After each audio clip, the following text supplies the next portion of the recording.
بسم الله النور بسم الله النور بسم الله نور النور بسم الله النور بسم الله النور بسم الله نور النور بسم الله نور على نور بسم الله نور على نور بسم الله نور على نور بسم الله نور على نور بسم الله الذي هو مدبر الأمور. لا حول ولا قوة إلا بالله العلي العظيم. اعوذ باللہ من الشیطان اللعین الرجیم. بسم اللہ الرحمن الرحیم. الحمدللہ رب العالمین بارئ الخلائق اجمعین مالک یوم الدین. الصلاة والسلام علی اشرف الانبیاء والمرسلین خاتم النبیین محمد و آلہ الطیبین الطاہرین واللعن الدائم علی اعدائہم اجمعین. اما بعد قال اللہ فاعوذ باللہ من الشیطان الرجیم. بسم اللہ الرحمن الرحیم. انما یرید اللہ لیذھب عنکم الرجس اہل البیت ویطہرکم تطہیرا. مومنین اکرام، روز ولادت بسعادت حضرت امام حسن مجتبیٰ علیہ السلام کی تبریک و تہنیت اپنی جانب سے، آپ تمام ناظرین کی جانب سے، علماء علام مراجع اعظام بالاخص مقام معظم رہبری کی جانب سے بارگاہ حضرت بقیت اللہ صاحب الزمان عجل اللہ تعالیٰ فرجہ شریف میں پیش کرتے ہیں. یہ وہ دن کہ جس میں امام حسن مجتبیٰ علیہ السلام اس دنیا میں تشریف لائے. 15 رمضان المبارک کا دن تھا، 3 ہجری تھی، کہ جب امیر المومنین علیہ السلام کے گھر میں یہ پہلی خوشی آئی. جس وقت رسالت مآب حضرت محمد مصطفیٰ صلی اللہ علیہ وآلہ وسلم کو خبر ہوئی، آپ فوراً اپنی دختر جناب فاطمہ زہرا سلام اللہ علیہا کے گھر میں گئے. جس وقت امام حسن مجتبیٰ علیہ السلام کو رسول اکرم صلی اللہ علیہ وآلہ وسلم کی خدمت میں پیش کیا گیا تو روایات بیان کرتی ہیں کہ زرد کپڑے میں لپیٹ کر امام حسن مجتبیٰ علیہ السلام کو دیا گیا. رسول اللہ صلی اللہ علیہ وآلہ وسلم نے کہا کہ اس مولود کو سفید کپڑے میں لپیٹ کر لاؤ. جب رسالت مآب صلی اللہ علیہ وآلہ وسلم کی خدمت اقدس میں امام حسن مجتبیٰ علیہ السلام پہنچے، امام حسن مجتبیٰ علیہ السلام کو رسول اللہ صلی اللہ علیہ وآلہ وسلم نے بوسہ دیا اور امیر المومنین علیہ السلام سے سوال کیا کہ آپ نے اپنے فرزند کا نام کیا تجویز کیا ہے. امیر المومنین علیہ السلام اس موقع پر گویا ہوئے کہ یا رسول اللہ صلی اللہ علیہ وآلہ وسلم، آپ کی موجودگی میں یہ جسارت میں نہیں کر سکتا کہ میں بچے کا نام خود معین کروں. لہٰذا رسول اللہ صلی اللہ علیہ وآلہ وسلم نے مسکراتے ہوئے امیر المومنین علیہ السلام سے خطاب کیا اور فرمایا یا علی یا ابا الحسن، میں بھی خدا کے ہوتے ہوئے اس بچے کا نام خود تجویز نہیں کر سکتا. لہٰذا جبریل امین آئے اور آنے کے بعد امام حسن مجتبیٰ علیہ السلام کا نام رسول اکرم صلی اللہ علیہ وآلہ وسلم کو بتایا کہ خدا یہ چاہتا ہے کہ آپ کو جو نسبت علی ابن ابی طالب علیہ السلام سے ہے وہی نسبت موسیٰ کو ہارون سے تھی. لہٰذا اس بچے کا نام شبر رکھیے، جس کا عربی میں ترجمہ حسن ہوگا. امام حسن مجتبیٰ علیہ السلام کا یہ نام رکھ دیا گیا. امام حسن مجتبیٰ علیہ السلام ہوں یا سید الشہداء امام حسین علیہ السلام ہوں، یہ دونوں نور نظر رسول اکرم صلی اللہ علیہ وآلہ وسلم کے چہیتے نواسے کہ جب رسول اکرم صلی اللہ علیہ وآلہ وسلم مسجد جاتے تھے تو اکثر یہ دونوں فرزندان رسول اللہ صلی اللہ علیہ وآلہ وسلم کے ساتھ ہوتے تھے. وہی فضائل جو بعینی ہی امام حسین علیہ السلام کے لیے بیان کیے گئے ہیں، وہی فضائل امام حسن مجتبیٰ علیہ السلام کے لیے بیان کیے گئے ہیں. اسی انداز سے ممبر سے اتر کر امام حسن علیہ السلام کو بوسہ دینا اور دوبارہ ممبر پر تشریف لے جانا. عیدگاہ جاتے ہوئے ایک دوش پر امام حسن مجتبیٰ علیہ السلام کو سوار کیا تو ایک دوش پر امام حسین علیہ السلام کو سوار کیا. مباہلہ کے میدان میں اگر امام حسین علیہ السلام ساتھ ہیں تو امام حسن مجتبیٰ علیہ السلام بھی ساتھ ہیں. چادر تطہیر میں اگر سیدالشہداء علیہ الصلوۃ والسلام ہیں تو امام حسن مجتبیٰ علیہ الصلوۃ والسلام بھی ہیں. یعنی فضائل دونوں کے اسی انداز سے بیان کیے گئے، اور اسی انداز سے امام حسن مجتبیٰ علیہ الصلوۃ والسلام کی عظمت کو بھی رسول اللہ صلی اللہ علیہ وآلہ وسلم نے بیان کیا کہ جس انداز سے امام حسین علیہ الصلوۃ والسلام کی عظمت کو بیان کیا. آپ کی خدمت میں عرض کروں کہ امام حسن مجتبیٰ علیہ الصلوۃ والسلام ہوں یا سید الشہداء علیہ الصلوۃ والسلام، رسالت مآب صلی اللہ علیہ وآلہ وسلم نے دونوں کو اپنے دوش پر سوار کیا. ایک طرف کے گیسو ایک فرزند کے ہاتھ میں دے دیے، دوسری طرف کے گیسو دوسرے فرزند کے ہاتھ میں دے دیے. کسی دیکھنے والے نے یہ کہا کہ یا رسول اللہ، آپ ان فرزندان کا ناقہ بن گئے اور اپنے گیسو مہار کے عنوان سے ان بچوں کے ہاتھ میں تھما دیا. اب اگر یہاں پر کوئی سوال کرے کہ یا رسول اللہ، اگر امام حسین علیہ الصلوۃ والسلام کی تمنا کسی جانب جانے کی ہو اور امام حسن مجتبیٰ علیہ الصلوۃ والسلام کی دوسری جانب جانے کی ہو تو آپ کیا کیجیے گا؟ تو عجب نہیں جواب رسالت مآب صلی اللہ علیہ وآلہ وسلم یہ ہو کہ اسی لیے دنیا کو دکھانے کے لیے میں نے اپنے گیسو ان دونوں بچوں کے ہاتھ میں دیے ہیں کہ ان کی تمنا بھی ایک ہے، اور وہ تمنا الہی تمنا ہے، یعنی خدا کے دین کا نفاذ، جس کے لیے اللہ نے دنیا کو خلق کیا ہے. بس ذرا سا ہم یہ سمجھ لیں کہ امام حسن مجتبیٰ علیہ الصلوۃ والسلام کی ذات رسول اکرم صلی اللہ علیہ وآلہ وسلم کو اتنی ہی محبوب تھی جتنی امام حسین علیہ الصلوۃ والسلام کی ذات محبوب تھی.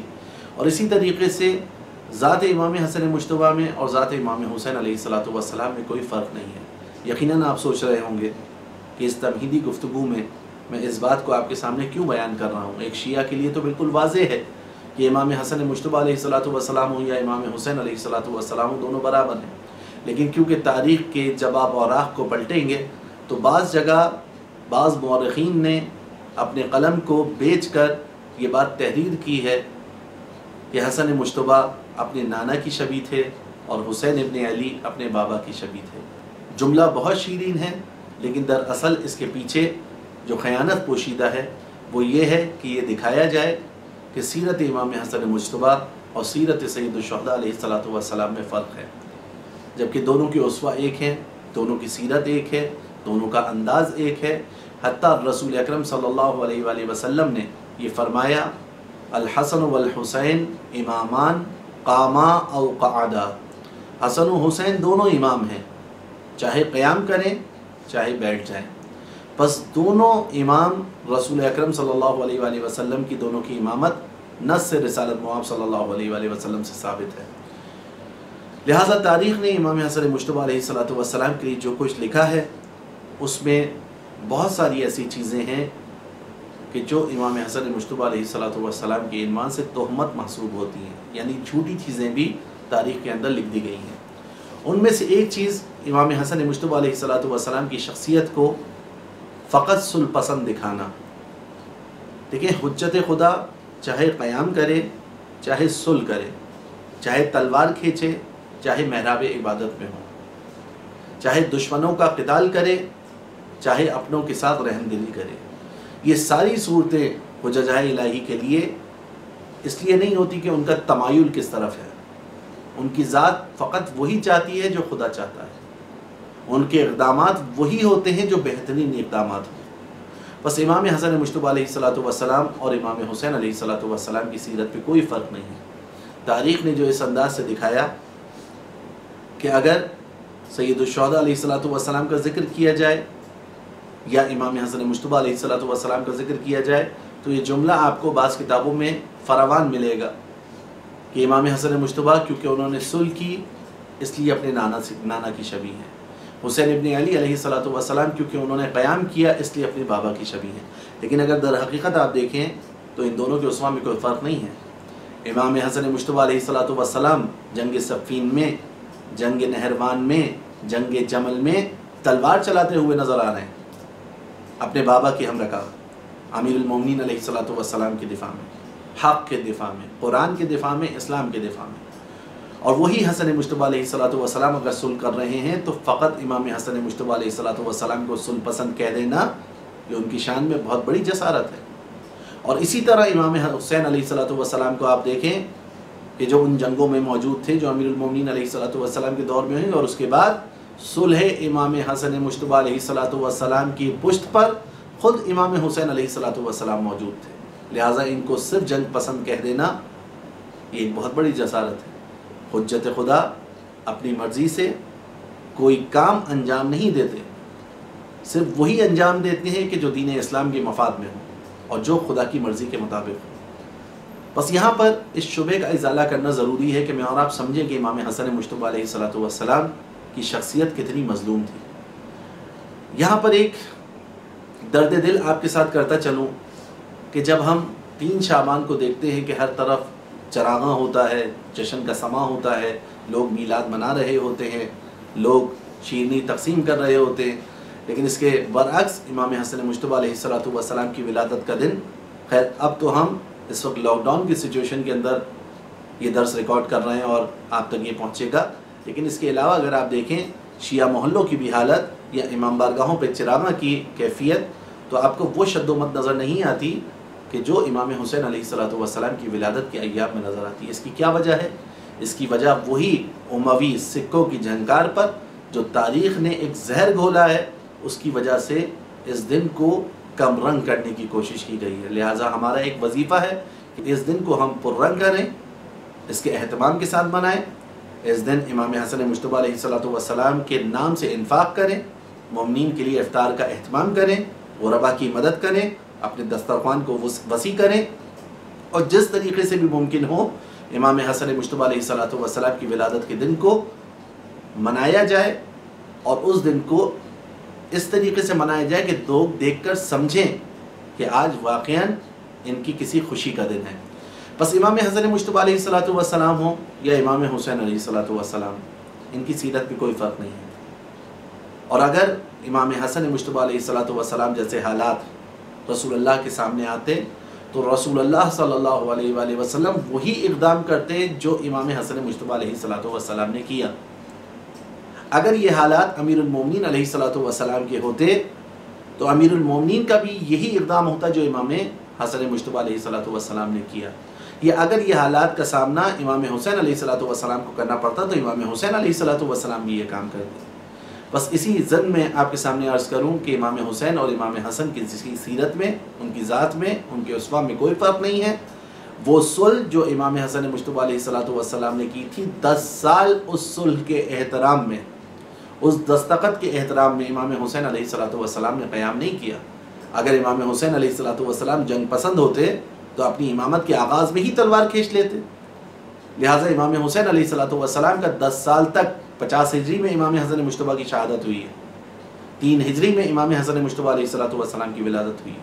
47 سال کے بعد جب امام حسن مجتبی علیہ الصلوۃ والسلام کو 47 سال کی عمر میں زہر دے دیا اور امام حسن شہید ہو گئے، امام حسین علیہ الصلوۃ والسلام مسند امامت پر آ گئے۔ اگر امام کی طبیعت میں جنگ ہوتی تو امام اسی وقت تلوار کھینچ لیتے، لیکن امام حسین علیہ الصلوۃ والسلام نے تلوار نہیں کھینچی۔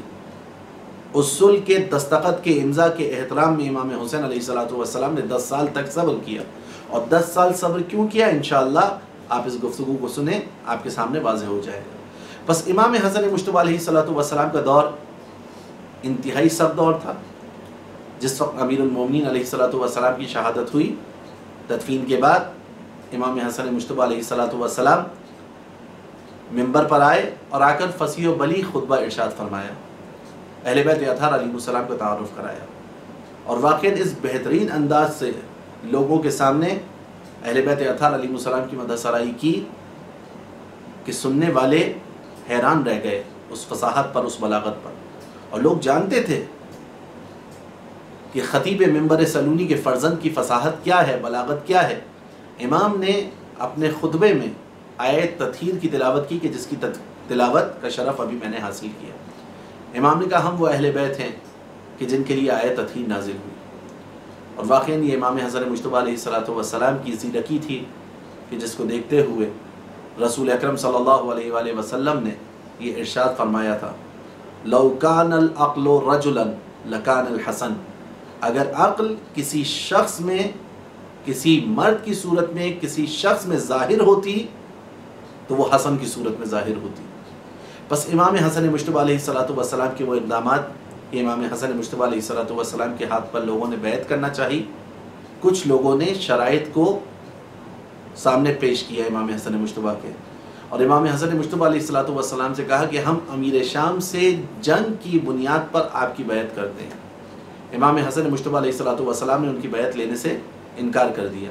امام حسن مجتبیٰ علیہ الصلوۃ والسلام نے کہا اگر میری بیعت کرنا چاہتے ہو تو بیعت تمہاری شرائط کے مطابق نہیں ہوں گی، اگر بیعت کرنا چاہتے ہو تو بیعت کرو، جنگ میں بھی میرا ساتھ دو گے، صلح میں بھی میرا ساتھ دو گے، اگر میں قیام کروں گا تو میرا ساتھ دو گے، اگر میں بیٹھنے کا کہوں گا تو بیٹھ جاؤ گے، یعنی کامل اطاعت کے ساتھ تم میری بیعت کرو گے۔ بیعت پارشلی نہیں ہوگی کہ تم زندگی کے ایک حصے میں میری بیعت کرو، باقی زندگی اپنی مرضی کے مطابق گزارو، کیونکہ امام ایک الہی نمائندہ تھے۔ امام علیہ الصلوۃ والسلام نے جب ان کے سامنے یہ شرط رکھی اور انہوں نے تذبذب کا اظہار کیا تو امام نے بھی عجلت نہیں کی کہ ان کے ہاتھ کو آگے بڑھواتے اور اس پر اور اپنے ہاتھ پر ان کا ہاتھ رکھ کر بیعت کو قبول کر لیتے، نہیں، امام نے اپنی بالکل واضح اسٹریٹجی ان کے سامنے رکھی۔ امام حسن مجتبیٰ علیہ الصلوۃ والسلام کے ہاتھ پر لوگوں نے بیعت کی، اور جب بیعت امام حسن مجتبیٰ علیہ الصلوۃ والسلام کے ہاتھ پر ہوئی تو اہل بیت اطہار علیہ السلام کا وہ دیرینہ دشمن کہ جو شام میں تھا، اس نے امام علیہ الصلوۃ والسلام کے خلاف ایک محاذ کھولا۔ خبر آئی کہ جنگ کے نقارے بجا دیے گئے ہیں، امام نے بھی اپنے لشکر کو ترتیب دینا شروع کیا۔ جو افراد امام حسن مجتبیٰ علیہ الصلوۃ والسلام کے لشکر میں تھے، ان کی کیفیت کیا تھی، ان کے انداز کیا تھے، کیوں صلح کی امام حسن مجتبیٰ علیہ الصلوۃ والسلام نے، کیوں جنگ نہ کی امام حسن مجتبیٰ علیہ الصلوۃ والسلام نے، کیا وجوہات تھیں کہ امام حسن مجتبیٰ علیہ الصلوۃ والسلام صلح پر مجبور ہوئے نہ چاہتے ہوئے، اور جب صلح کی تو اس صلح کی شرائط کیا تھیں، اس کا جاننا ہمارے لیے بہت ضروری ہے، کیونکہ ایک شیعہ ہونے کی حیثیت سے جو مقام ہمارے لیے امام حسین علیہ الصلوۃ والسلام کا ہے، وہی مقام ہمارے لیے امام حسن مجتبیٰ علیہ الصلوۃ والسلام کا ہے۔ بلکہ ہمیں اس طرف بھی توجہ رکھنی پڑے گی کہ حسن ابن علی علیہ الصلوۃ والسلام وہ ذات ہے کہ جو اس وقت امام حسین علیہ الصلوۃ والسلام کے بھی امام تھے۔ بس یہاں پر ہمیں تھوڑے توجہ کی ضرورت ہے کہ کیسے افراد امام حسن مجتبیٰ علیہ الصلوۃ والسلام کے لشکر میں تھے، صلح کی کیا شرائط تھیں، امام حسن مجتبیٰ علیہ الصلوۃ والسلام جب جنگ کے لیے نکلے تھے تو صلح کیوں کی، تاکہ ہم یہ سمجھ سکیں کہ امام حسن مجتبیٰ علیہ الصلوۃ والسلام کے حالات کتنے سنگین تھے، اور ان حالات میں کیا کوئی اور بھی اقدام کیا جا سکتا تھا، جس کا جواب ہے یقیناً نہیں کیا جا سکتا تھا۔ اگر اس کے علاوہ راہ حق کی تفہیم کے لیے، تبلیغ کے لیے کوئی اور راہ ہوتی بہتر تو امام اس کو منتخب کرتے، اس کو سمجھنے کی کوشش کرتے ہیں۔ انشاءاللہ پروردگار سے دعا ہے کہ پروردگار بحق محمد و آل محمد ہمیں سیرت اہل بیت اطہار علیہ السلام پر چلنے کی توفیق عنایت فرمائے، اور اہل بیت اطہار علیہ السلام کی سیرت کو سمجھنے کی توفیق عطا فرمائے۔ آج ایک عجیب معاملہ ہے کہ جو انسان خود طبیعتاً مائل ہوتا ہے صلح کی طرف، وہ اپنے اقدام کو امام حسن سے نسبت دیتا ہے۔ جو طبیعتاً جنگ پسند ہوتا ہے وہ اپنے اقدام کو سید الشہداء سے نسبت دیتا ہے۔ نہیں عزیزان محترم، ائمہ معصومین علیہ السلام خدا پسند ہوتے ہیں، جو خدا پسند کرے اس کی مرضی ان کی مرضی ہوا کرتی ہے۔ ما تشاؤون الا ان یشاء اللہ، یہ ہرگز کچھ نہیں چاہتے مگر یہ کہ جو خدا چاہے۔ بس یہاں پر ہمیں یہ سمجھنا پڑے گا کہ امام حسن مجتبیٰ علیہ الصلوۃ والسلام نے کن چیزوں کا سامنا کیا۔ امام حسن مجتبیٰ علیہ الصلوۃ والسلام کے مد مقابل کون تھا، اس نے اپنی مال و ثروت سے تاریخ میں کیسی کیسی تبدیلیاں کروائیں، حتیٰ یہاں تک تبدیلی کروا دی کہ لوگ امام حسن کو مطلاق کے نام سے پہچاننے لگے۔ یہ نام کیوں دیا گیا امام حسن کو؟ کیونکہ قلم خرید لیے گئے سونے کے سکوں کے عوض، انہوں نے لکھا کہ امام حسن مجتبیٰ بہت زیادہ ازدواج کیا کرتے تھے اور بہت زیادہ نعوذ باللہ طلاق دیا کرتے تھے۔ حتیٰ اس شبے کا جواب ہمارے علماء نے دیا ہے، جتنی ازواج ان سے منسوب کی گئی ہیں اتنی حیات طیبہ امام حسن مجتبیٰ کی زندگی میں اتنے دن بھی نہیں ہیں۔ لہٰذا ایک وقت میں ایک شخص 4 ازواج رکھ سکتا ہے، اور طلاق رجعی میں عدت تک اس چوتھی کا حکم باقی رہے گا۔ اس کی پوری تفصیل علماء نے بیان کی۔ یہ سب تہمتیں جو امام حسن مجتبیٰ علیہ الصلوۃ والسلام پر لگائی گئی، وہ اس لیے لگائی گئی کہ امام حسن کے مد مقابل جو دشمن تھا، اس نے ایسی چیزیں تاریخ میں شامل کروائیں کہ جو حقیقت سے خالی تھیں۔ خود امیر المومنین علیہ الصلوۃ والسلام کے لیے بھی یہی معاملہ تھا کہ کس طریقے سے امیر المومنین علیہ الصلوۃ والسلام کی فضیلت کہ جس کو اتنا چھپایا گیا، اتنا مٹایا گیا کہ وہ کتاب خانے دریا برد کر دیے گئے کہ جس میں وہ کتابیں موجود تھیں کہ جس میں امیر المومنین کے فضائل موجود تھے۔ اگر کوئی فضائل بیان کرتا تھا تو اس کو دار پر لٹکا دیا جاتا تھا، اگر کوئی آیات قرآن کی ذیل میں امیر المومنین کی فضیلت کو بیان کرتا تھا تو اس کو سزا دی جاتی تھی، اگر پتہ چل جائے کہ علی کے چاہنے والے کا گھر ہے تو وہ گھر گرا دیا جاتا تھا، اگر پتہ چل جائے کہ علی کے چاہنے والے کے کھیت ہے تو ان کھیتوں کو اجاڑ دیا جاتا تھا۔ لیکن اس کے باوجود آج بھی شیعہ اور سنی کتب میں جس ذات کے سب سے زیادہ فضائل موجود ہیں صحیح، اس ذات کا نام علی ابن ابی طالب ہے۔ یعنی اتنے فضائل چھپا دیے گئے، اتنے مٹا دیے گئے، اس کے باوجود جو صحیح فضائل سب سے زیادہ کسی ذات کے اگر موجود ہیں تو امیر المومنین علیہ الصلوۃ والسلام کے موجود ہیں۔ تو یہ سب ان سونے کے سکوں کے عوض کام لیا گیا کہ امیر المومنین کے مد مقابل کچھ ایسے فضائل کو گڑھا جائے، جال کیا جائے، بس کیا جائے کہ جس کی وجہ سے امیر المومنین کی اہمیت لوگوں کی نظروں میں کم ہے۔ اب آپ دیکھیے کہ امام حسن مجتبیٰ علیہ الصلوۃ والسلام کے مد مقابل بھی وہی دشمن ہے۔ کیا اس نے اس راہ میں اپنا مال خرچ نہیں کیا ہوگا امام حسن علیہ الصلوۃ والسلام کی عظمت کو کم کرنے کے لیے، امام حسن مجتبیٰ علیہ الصلوۃ والسلام کی شان کو لوگوں کی نظروں میں کم کرنے کے لیے؟ لیکن امام حسن مجتبیٰ خدا کا وہ نور ہے کہ جو لوگوں کی پھونکوں سے نہیں بجھایا جا سکتا۔ ان کی عظمت آج بھی باقی ہے، ان کی شان آج بھی باقی ہے، لوگوں کے دلوں میں ان کی محبت آج بھی باقی ہے۔ اہل حق آج بھی ان کے فضائل بیان کرتے ہیں اور ان جھوٹی روایتوں کا انکار کرتے ہیں جو وضیع ہیں۔ بس امام حسن مجتبیٰ علیہ الصلوۃ والسلام کے فضائل کو چھپانے کے لیے بھی بہت زیادہ اقدامات کیے گئے، لیکن وہ اقدامات سب باطل رہ گئے، دھرے کے دھرے رہ گئے۔ ہاں، جن کے دل میں مرض تھا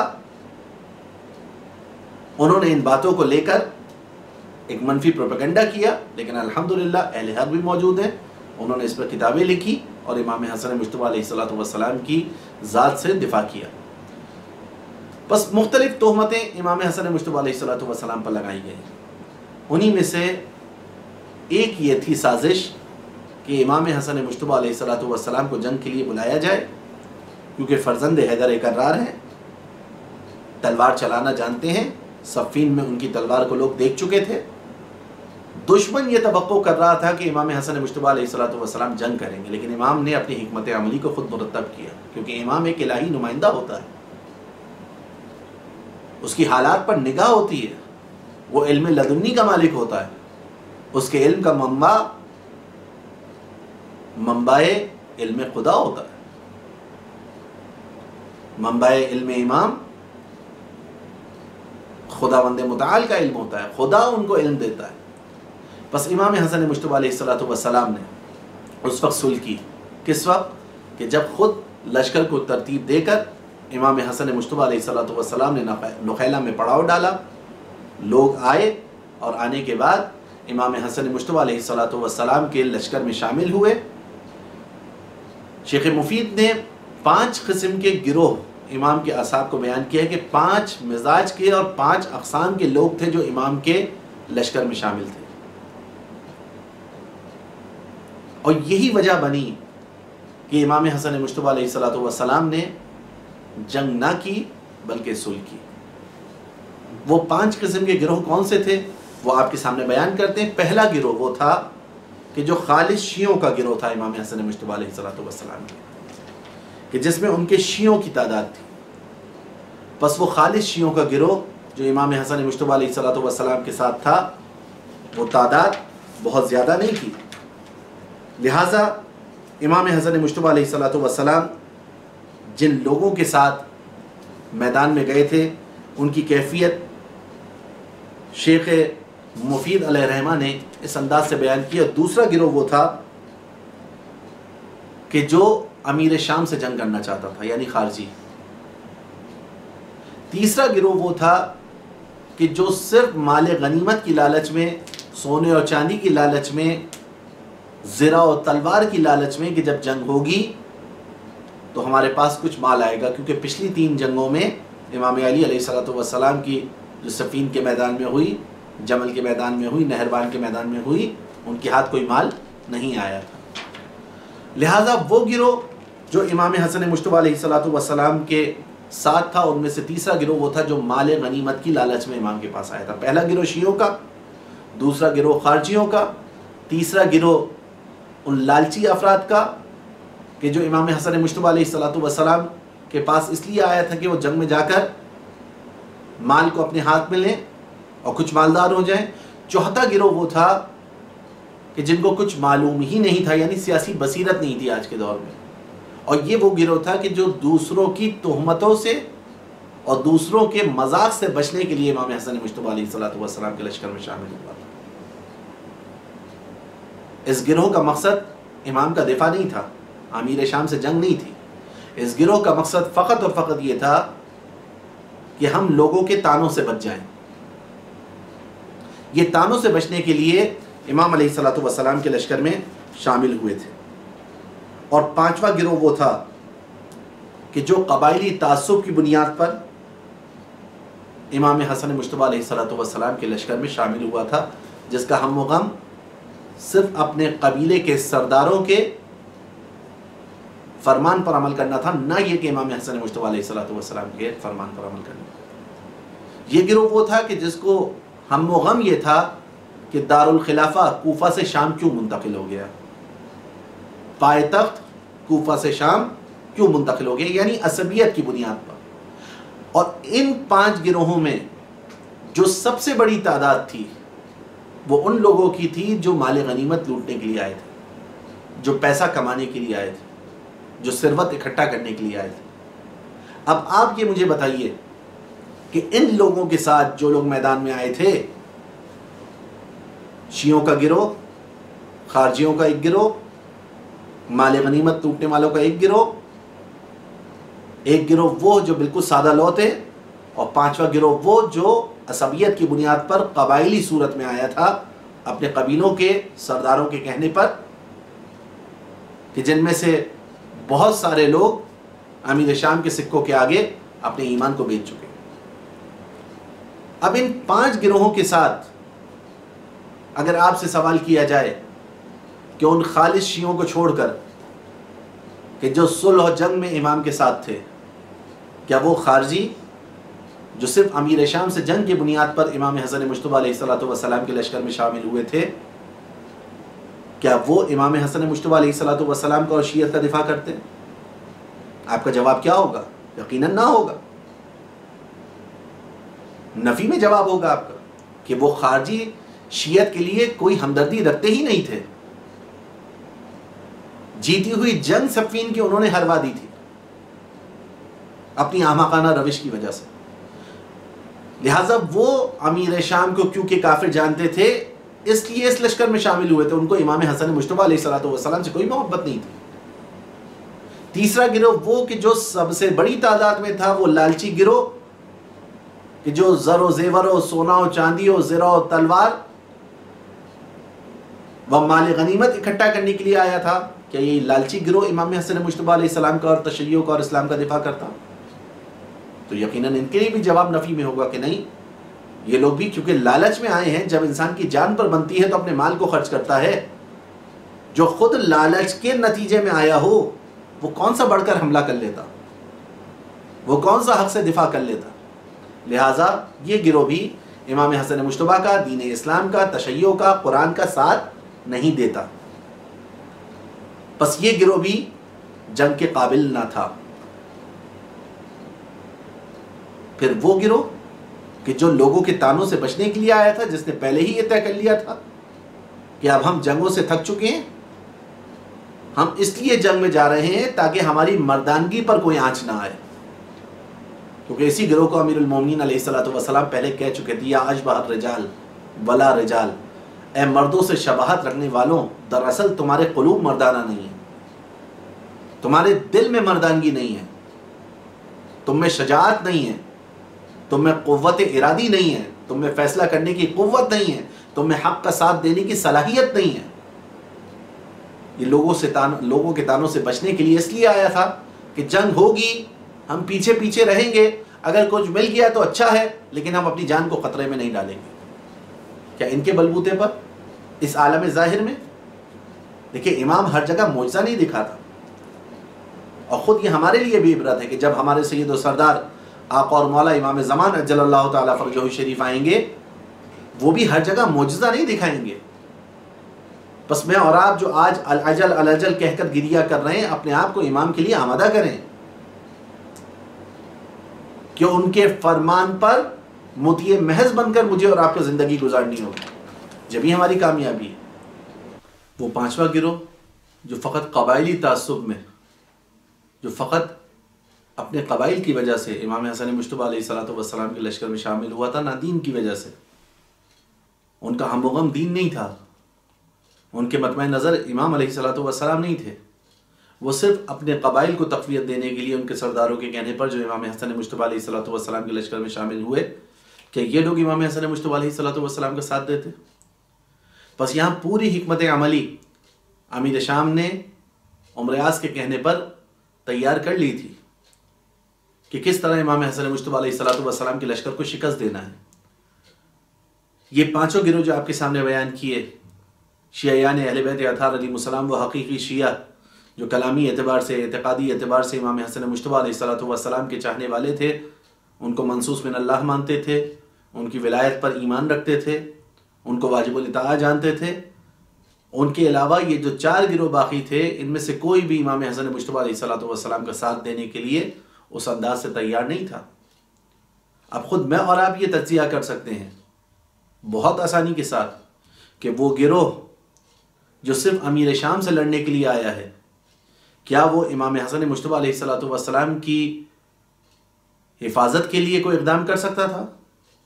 ان کو امام حسن سے کوئی محبت نہیں تھی. ان خارجیوں کا گروہ جو فقط اور فقط امیر شام سے جنگ کرنے کے لیے آئے ہیں، یا وہ گروہ جو مال غنیمت کے لیے آیا ہے، مال و متاع کے لیے آیا ہے، کیا وہ امام حسن مجتبیٰ علیہ السلام کا ساتھ دیتا؟ تو یقیناً وہ بھی ساتھ نہ دیتے، کیونکہ انسان کی جب جان پر بناتی ہے تو وہ اپنے مال سے بھی دستبردار ہوتا ہے. وہ اپنی جان دینے کے لیے تیار نہیں تھے. وہ گروہ جو فقط لوگوں کی ملامت سے بچنے کے لیے آیا تھا، وہ ساتھ دیتا تو وہ تو پہلے ہی خستہ تھے، پہلے ہی اپنے آپ کو وہ تسلیم کر چکے تھے کہ ہم جنگ میں شریک نہیں ہو رہے، فقط لوگوں کے طعنوں سے بچنے کے لیے ہم اس جنگ میں آ رہے ہیں. یا وہ لوگ کہ جو عصبیت کی بنیاد پر امام کے لشکر میں آئے ہیں، وہ امام کا ساتھ دیتے تو یقیناً وہ بھی ساتھ نہیں دیتے. ان حالات میں جو بہترین کام تھا امام حسن مجتبیٰ علیہ السلام کا، امام نے اس کو انتخاب کیا. جو مصلحت تھی، جو ضرورت تھی، جو احتیاج تھی، جو ضروری کام تھا. کیونکہ اگر امام ان لوگوں کے ساتھ جنگ کے میدان میں اترتے تو وہ چند افراد کہ جو امام کے ساتھ شیعت کے لیے تھے، امام کے ساتھ تھے، جو شیعہ تھے، وہ بھی اس جنگ میں مارے جاتے اور امام بھی قتل کر دیے جاتے. بس امام نے دیکھا کہ میرا قتل ہونا یہاں پر شہادت کا درجہ نہیں پائے گا، کیونکہ ہر مقتول شہید نہیں ہوا کرتا. لہٰذا امام علیہ السلام نے کہا میرا قتل رائگا جائے گا، میرا خون رائگا جائے گا، ہدر جائے گا. امام حسن مجتبیٰ علیہ السلام نے شہید بعد میں بھی ہوئے امام حسن مجتبیٰ، اور علم امامت کے ذریعے امام علیہ السلام کو معلوم تھا کہ بعد میں شہادت ہوگی. خود رسول اکرم صلی اللہ علیہ وآلہ وسلم بتا چکے تھے، خود امیر المومنین علیہ السلام سے سن چکے تھے، خود مدینہ کے حالات دیکھ چکے تھے، کوفہ کے حالات دیکھ چکے تھے. مسجد کوفہ میں امیر المومنین علیہ السلام کی زخمی پیشانی کا مشاہدہ کر چکے تھے. امام حسن مجتبیٰ علیہ السلام جانتے تھے کہ کس وقت شہادت دینا اور اس راہ میں اپنی جان دینا اور اس خون کو اس راہ میں دینا نفع بخش ہوگا. بس امام حسن مجتبیٰ علیہ السلام نے وہ بہترین کام کیا کہ جس کی وجہ سے آج تشیع باقی ہے. احسان ہے اسلام پر اور تشیع پر امام حسن مجتبیٰ علیہ السلام کا. بس امام حسن مجتبیٰ علیہ السلام نے اس میدان میں قدم نہیں رکھا کہ جہاں امیر شام چاہ رہا تھا کہ قدم رکھے. مکروا ومکر اللہ واللہ خیر الماکرین. ایک تم مکر کرتے ہو اور ایک اللہ تدبیر کرتا ہے، اور اللہ بہترین تدبیر کرنے والا ہے. امام حسن مجتبیٰ علیہ السلام نے امیر شام کی خواہش کے مطابق ایسے افراد کے مد مقابل کہ جو خود امام کو بیچنے پر آمادہ ہو گئے تھے، ان کے ساتھ جنگ کرنے کے ارادے کو ملتوی کیا اور صلح کے لیے قلم اٹھایا۔ یہ وہ اقدام تھا کہ جس نے امیر شام کے محل کی بنیادیں ہلا دی تھی، لیکن یہاں پر بھی اس نے اپنے دوسرا حربہ چلا اور لوگوں کے اندر مشہور کر دیا کہ حسن ابن علی نے صلح کر لی ہے اور اب ہم تمہارے حاکم ہیں۔ لیکن امام حسن مجتبی علیہ الصلوۃ والسلام نے جو اقدام کیا، اس اقدام کو سمجھنے کی ضرورت ہے۔ صلح میں جو شرائط امام حسن مجتبی علیہ الصلوۃ والسلام نے لکھی، ان میں سے ایک اہم شرط یہ تھی کہ آج کے بعد حاکم شام قرآن و سنت پر عمل کرے گا۔ یعنی یہ شرط بتا رہی کہ قرآن و سنت پر عمل نہیں ہوتا تھا۔ شیعیان علی کا بے دریغ قتل نہیں ہوگا، یہ شرط بتا رہی کہ شیعیان علی کو قتل کرنے والا کون تھا، کس نے شہد کے لشکر کا کہہ کر مالک اشتر کو شہید کروایا۔ امام حسن مجتبی علیہ الصلوۃ والسلام نے شرط میں لکھوایا کہ سب و شتم منابر سے امیر المومنین کے خلاف نہیں ہوگا، امیر المومنین کو دشنام نہیں دیا جائے گا۔ اہل بیت اطہار علیہ السلام کے جن کی شان میں آیات قرآنی نازل ہوئی ہیں، وہ علی مرتضیٰ کے جن کے فضائل رسول اللہ صلی اللہ علیہ وآلہ وسلم نے بیان کی ہیں، وہ علی مرتضیٰ کے جن کا ہاتھ غدیر کے میدان میں اٹھا کر سب سے بیعت لی ہے رسول اللہ صلی اللہ علیہ وآلہ وسلم نے، اس علی پر سب و شتم نہیں ہوگا۔ اور امیر شام اپنے بعد کسی کو حاکم مقرر نہیں کرے گا۔ یہ شرائط تھیں کہ جو امیر شام کے چہرے پر پڑی ہوئی اسلام کی نقاب کو کھینچنے کے لیے کافی تھی، لیکن وہ افراد جو بے بصیرت تھے، جو سیاست سے لابلد تھے، جو سیاست نہیں جانتے تھے، امام کی حکمت کو نہیں سمجھتے تھے، امام کو اس طریقے سے نہیں دیکھتے تھے جس طرح سے خدا نے چاہا تھا کہ امام کو جس نظر سے دیکھا جائے، یعنی واجب الاطاعہ ہونا۔ انہوں نے بعد میں امام علیہ الصلوۃ والسلام کو سلام کیا تو کس انداز سے سلام کیا؟ یا مذل المومنین کہہ کر۔ واقعاً امام حسن مجتبی علیہ الصلوۃ والسلام نے جو اقدام کیا ہے، وہ اقدام اسلام و تشیع پر احسان ہے امام حسن مجتبی علیہ الصلوۃ والسلام کا۔ کربلا برپا نہ ہوتی اگر امام حسن علیہ الصلوۃ والسلام یہ اقدام نہ کرتے۔ اور درس کی ابتدا میں نے آپ کے سامنے بیان کیا تھا کہ سید الشہداء علیہ الصلوۃ والسلام نے امام حسن مجتبی علیہ الصلوۃ والسلام کی اس تحریر کا احترام کیا، اس دستخط کا احترام کیا، اور 10 سال قیام نہیں کیا۔ 50 ہجری میں امام حسن مجتبی کی شہادت ہوئی ہے، 60 ہجری میں امام حسین علیہ الصلوۃ والسلام نے قیام کیا ہے۔ اس کے درمیان کئی خطوط امیر شام سے تبادلہ ہوئے، اس میں سخت لہجے کو اختیار کیا ہے امام حسین علیہ الصلوۃ والسلام نے۔ لیکن امام حسن مجتبی علیہ الصلوۃ والسلام کے کیونکہ دستخط موجود تھے، لہٰذا امام حسین علیہ الصلوۃ والسلام جب تک وہ دوسرا فریق موجود تھا، امام حسین علیہ الصلوۃ والسلام نے قیام نہیں کیا۔ امیر شام کی موجودگی میں امام نے قیام نہیں کیا۔ ایک شرط کو بھی امیر شام نے نہیں مانا، پریکٹیکلی اس نے اس پہ عمل نہیں کیا۔ شیعیان علی کا بے دریغ قتل ہوا، امیر المومنین پر سب و شتم ہوتا رہا، قرآن و سنت کے فرامین پر، اس کے احکام پر عمل نہیں ہوا۔ ایک شرط کو بھی امیر شام اور اس کے لشکریوں نے، اس کے حواریوں نے نہیں مانا، لیکن امام حسن مجتبی علیہ الصلوۃ والسلام نے ایک شرط کی بھی مخالفت نہ کی، کیونکہ صلح کے شرائط یہاں سے لکھے گئے تھے۔ یہاں تو پہلے ہی قرآن و سنت پر عمل ہو رہا تھا، یہاں تو پہلے ہی لوگوں کی جان و مال کا تحفظ تھا، یہاں تو وہ سیاست تھی جو سیاست الہیہ ہے۔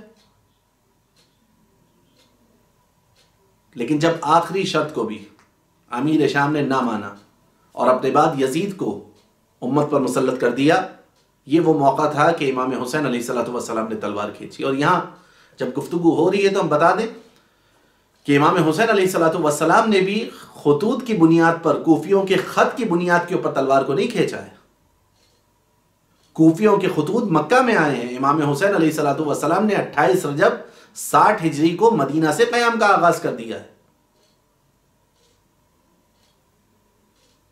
بس 10 سال جو امام حسین علیہ السلام نے صبر کیا وہ اسی لیے کیا کہ یہ دستخط چاہے امام حسن کا ہو لیکن فرق نہیں ہے امام حسن اور امام حسین میں.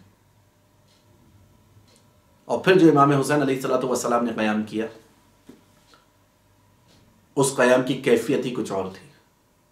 اور اگر یہ کہا جائے کہ کربلا کے قیام کی بنیادیں جو امام حسین علیہ السلام نے قیام کیا ان بنیادوں کو ائمہ معصومین نے استوار کیا، اور بالاخص امام حسن مجتبی علیہ السلام نے اس قیام کے لیے راہ کو ایسا ہموار کیا کہ اب کوئی رکاوٹ نہیں تھی.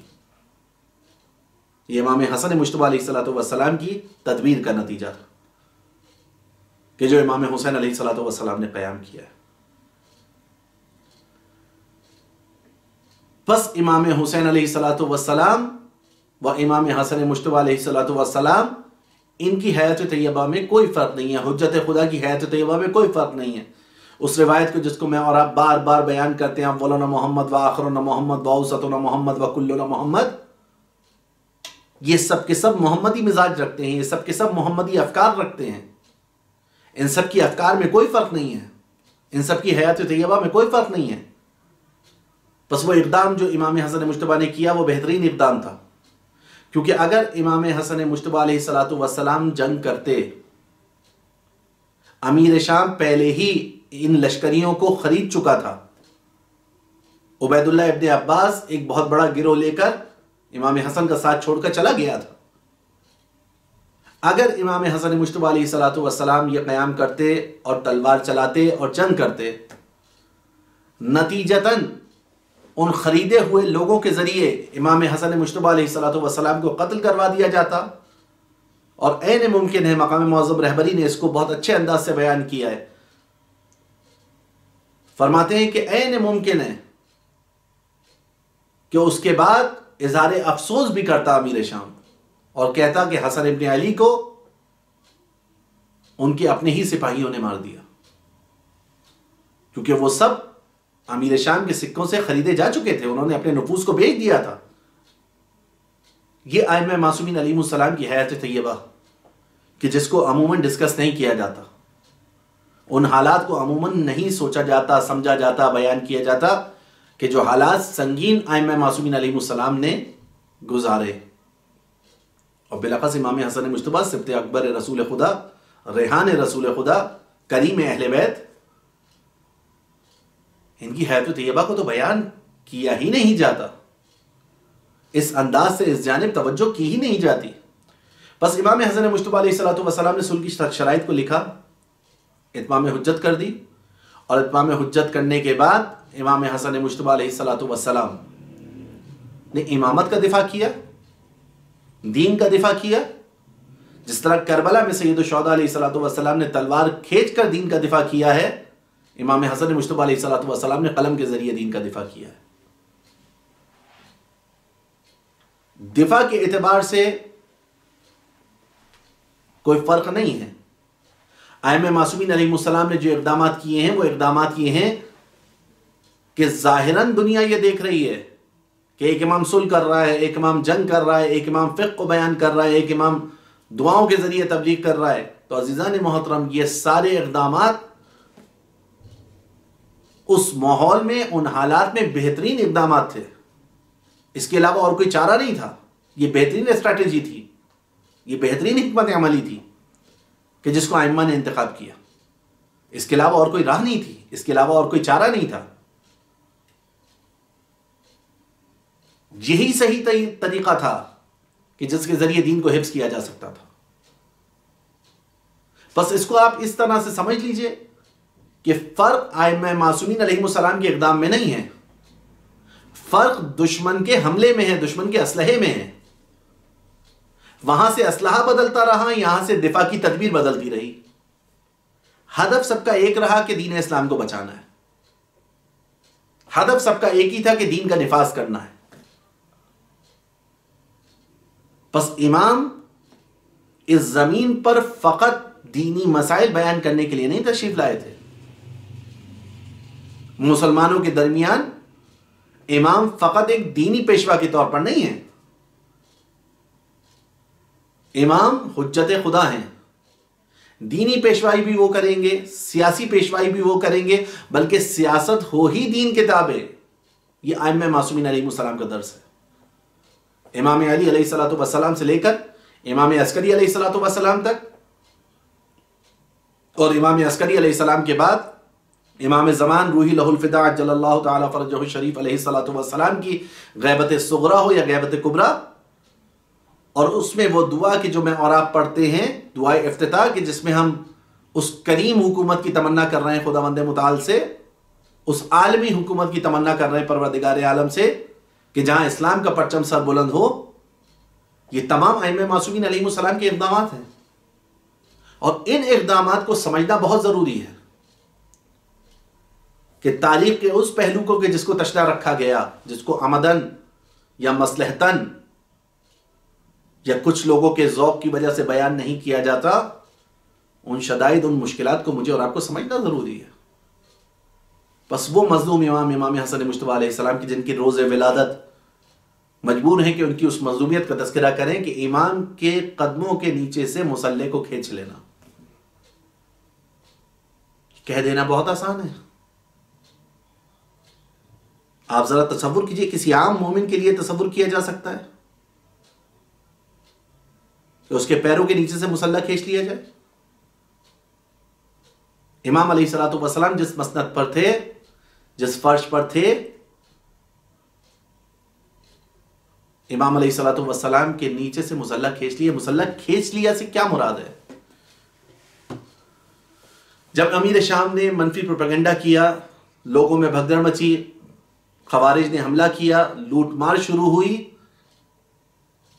تو یہ مصلی اس قالین کو کہا جاتا ہے جو امام کے خیمے میں، امام کے فرش کے نیچے بچھا ہوا تھا۔ صرف کربلا میں خیمے تاراج نہیں ہوئے، امام حسن مجتبیٰ علیہ السلام کا خیمہ تاراج کیا، ان کے پیر سے اس قالین کو کھینچ لیا گیا، ان کے وجود مقدس کے نیچے سے اس قالین کو کھینچ لیا گیا جس پر آپ تشریف فرما تھے۔ اور پھر بعد میں امام علیہ السلام کو بعض لوگ سلام کرتے تھے، یا مذل المومنین، اے مومنین کو نعوذ باللہ ثم نعوذ باللہ خاکم بدہن۔ زبان میں لکنت آ جاتی ہے، کلمات نہیں ہیں ہمارے پاس کہ کس طریقے سے ان جملات کو ادا کیا جائے۔ اے مومنین کو رسوا کروانے والے کہہ کر۔ بس یہاں ائمہ معصومین علیہ السلام کے ان اقدامات کو مجھے اور آپ کو سمجھنا ضروری ہے، خصوصاً امام حسن مجتبیٰ علیہ السلام کے۔ اس صلح کے حوالے سے جب لوگ امام حسن مجتبیٰ علیہ السلام پر اعتراض کرتے تھے تو امام علیہ السلام نے بعض ناقدین کے جواب میں یہ کہا، ما تدری لعلہ فتنۃ لکم ومتاع الی حین۔ تمہیں کیا معلوم کہ یہ شاید تمہارے لیے ایک آزمائش ہو، یہ تمہیں جانچنے کی ایک کسوٹی ہو کہ تم کتنا میرا ساتھ دینے کے لیے آمادہ ہو، اور دوسرے گروہ کے لیے ایک عارضی سرمایہ اور فرصت ہو۔ بس امام حسن مجتبیٰ علیہ السلام نے بہترین تدبیر کو اختیار کیا، بہترین حکمت عملی کو اختیار کیا، اور امام حسن مجتبیٰ علیہ السلام صلح کی وہ شرائط لکھ کر، دشمن کے چہرے سے نقاب کو اتار کر، دنیا کے سامنے اس بات کو واضح کر کر کہ دیکھو شیعیان علی کا قتل کرنے والا کون، قرآن و سنت کے خلاف کرنے والا کون، دین حق کے خلاف بولنے والا کون، دین حق کے خلاف سازش کرنے والا کون، یہ ساری چیزیں کلیئر کی ہیں امام حسن مجتبیٰ علیہ السلام نے اپنی صلح کے ذریعے۔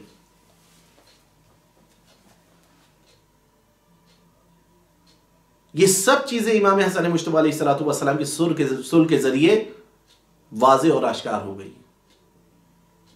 امام حسین علیہ السلام اس صلح میں امام حسن مجتبیٰ علیہ السلام کے ساتھ تھے، اور احترام کا عالم یہ تھا کہ امام حسن مجتبیٰ علیہ السلام کے سامنے کلام نہیں کیا کرتے تھے۔ خود امام حسین رسول کی حدیث کے مطابق امام ہیں، حجت خدا ہیں، لیکن بالفعل جو امام تھا، یعنی امام حسن مجتبیٰ علیہ السلام، ان کے سامنے امام حسین علیہ الصلوۃ والسلام کلام نہیں کر رہے. جب امام حسن مجتبی علیہ الصلوۃ والسلام چلا کرتے تھے تو امام حسین علیہ السلام ان کے برابر نہیں چلتے تھے، ان کے پیچھے چلا کرتے تھے.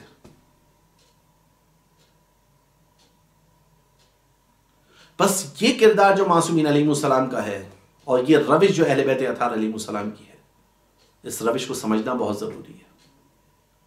پھر ہمیں سمجھ میں آئے گا کہ امام نے صلح کی تو اس کے پیچھے کیا معاملہ تھا، امام حسین نے جنگ کی تو اس کے پیچھے کیا معاملہ تھا. امیر شام کی پہلی خواہش یہ تھی، ظاہراً اگر آپ کتابوں کو پڑھیں تو بٹوین دا لائنز آپ کو یہ محسوس ہوگا کہ دشمن چاہتا تھا کہ امام آئیں جنگ کے میدان میں اور امام کو قتل کر دیا جائے اور تشیع کے اس پودے کو اکھاڑ کے پھینک دیا جائے، لیکن امام علیہ الصلوۃ والسلام نے یہ کام نہیں کیا. اور یہی طریقہ ائمہ معصومین علیہ السلام کا ہے. دشمن کے سجائے ہوئے میدان میں کبھی ائمہ معصومین علیہ السلام حاضر نہیں ہوتے، دشمن کو اپنے میدان میں گھسیٹ کر لاتے ہیں. امام حسن سے چاہا تھا کہ قیام کریں، تلوار کھینچیں، امام نے تلوار کھینچنے کے بجائے قلم سے سطور کو کھینچا اور ایک ایسی عبارت اور ایک ایسا دستاویز تاریخ کے اندر ثبت کروا دیا کہ جس نے سب کے چہروں کو کھول کے رکھ دیا. امام حسین علیہ الصلوۃ والسلام سے تمنا کی گئی تھی کہ بیعت کریں، تمنا یہ تھی کہ بیعت کریں، لیکن امام حسین علیہ الصلوۃ والسلام نے بیعت نہیں کی. قتل کرنا دونوں کے منصوبوں میں شامل تھا. امام حسن علیہ الصلوۃ والسلام کو قتل کروایا، شہید کروا دیا. امام حسین علیہ الصلوۃ والسلام کے لیے لکھا تھا کہ اگر بیعت نہ کرے تو سر اتار دینا، سر تن سے جدا کر دینا. لیکن امام حسین علیہ الصلوۃ والسلام نے دشمن کے سجائے ہوئے میدان میں خود کو حاضر نہیں کیا. دشمن چاہ رہا تھا بیعت کریں، امام نے بیعت نہیں کی. دشمن چاہ رہا تھا مدینہ میں ہی قتل کر دیے جائیں، امام مدینہ میں قتل نہیں ہوئے. اس کی اسٹریٹجی کو ناکام کر دیا، حکمت عملی کو ناکام کر دیا امام نے. دشمن چاہ رہا تھا کہ مکہ میں امام علیہ الصلوۃ والسلام کو شہید کر دیا جائے، امام نے مکہ کو چھوڑ دیا. دشمن کی یہ خواہش تھی کہ امام علیہ الصلوۃ والسلام اس طریقے سے شہید ہو جائیں، اس طریقے سے ان کو قتل کیا جائے کہ اصل محرک کا پتہ نہ چلے. امام علیہ الصلوۃ والسلام نے حج کو عمرے میں تبدیل کیا امام حسین نے، اور عراق کی راہ لی، کربلا کے میدان میں شہید ہو گئے. اب اگر سوال کیا جائے شہید امام حسن مجتبی علیہ السلام کو 50 ہجری میں بھی ہونا تھا، شہید 40 ہجری میں ہو جاتے تو کیا فرق ہوتا؟ شہید امام حسین علیہ الصلوۃ والسلام کو کربلا میں بھی ہونا تھا اور ہوئے، شہید مدینہ میں ہو جاتے تو کیا ہوتا؟ تو اب یہاں سے سمجھ میں آتا ہے کہ ہر قتل کیا جانے والا، ہر مقتول شہادت کے درجے پر نہیں آتا. یہ ائمہ نے ہمیں سمجھایا ہے کہ اس حکمت عملی کو معین کرو کہ جہاں تمہارا خون اسلام کے گلستان کی آبیاری کے لیے بہے، نہ یہ کہ اسلام کی جڑیں اس سے خشک ہوں اور تمہاری جان بھی جائے. یہ ائمہ معصومین علیہ السلام نے اپنی حکمت عملی سے ہمارے لیے ثابت کر دیا. پس سید الشہداء علیہ الصلوۃ والسلام ہوں یا امام حسن مجتبی علیہ الصلوۃ والسلام ہوں، دونوں اللہ کے رسول کی آنکھوں کی ٹھنڈک تھے، دونوں رسول اللہ صلی اللہ علیہ وآلہ وسلم کے جگر گوشہ تھے، دونوں سبتین تھے، دونوں حسنین تھے، دونوں نورین تھے. ان کے اقدام میں کسی قسم کا کوئی فرق نہیں ہے. دعا کرتے ہیں پروردگار عالم سے کہ پروردگار بحق محمد و آل محمد ہمیں ائمہ معصومین علیہ السلام کی سیرت کو پڑھنے کی، پڑھ کر سمجھنے کی، سمجھ کر عمل کرنے کی توفیق عنایت فرمائے. ائمہ کو سیرت کو بیان کرنے والے، ائمہ کی حقیقی سیرت کو بیان کرنے والے دنیا میں جہاں کہیں ہیں پروردگار ان کو حفظ فرمائے. شیعیان اہل بیت اطہار علیہ السلام کو محفوظ فرمائے، ان کی جان و مال و عزت و آبرو کو حفظ فرمائے. اس وقت یہ وبا جو دنیا میں پھیلی ہوئی ہے پروردگار عالم تمام بشریت کو اس سے نجات عطا فرمائے. ہمارے علماء علام مراجع اعظام بلخص مقام معظم رہبری کا سایہ مستدام فرمائے. وہ مجاہدین کے جو دین حق کے لیے اپنی جانوں کی پرواہ کیے بغیر اس غیبت کے زمانے میں امام زمان کے ظہور کے لیے راہ کو ہموار کریں، ان کی حفاظت فرمائے اور ہمیں دین حق کو سمجھتے ہوئے اس راہ میں قربانیاں دینے کی توفیق عطا فرمائے. والسلام علیکم ورحمۃ اللہ وبرکاتہ.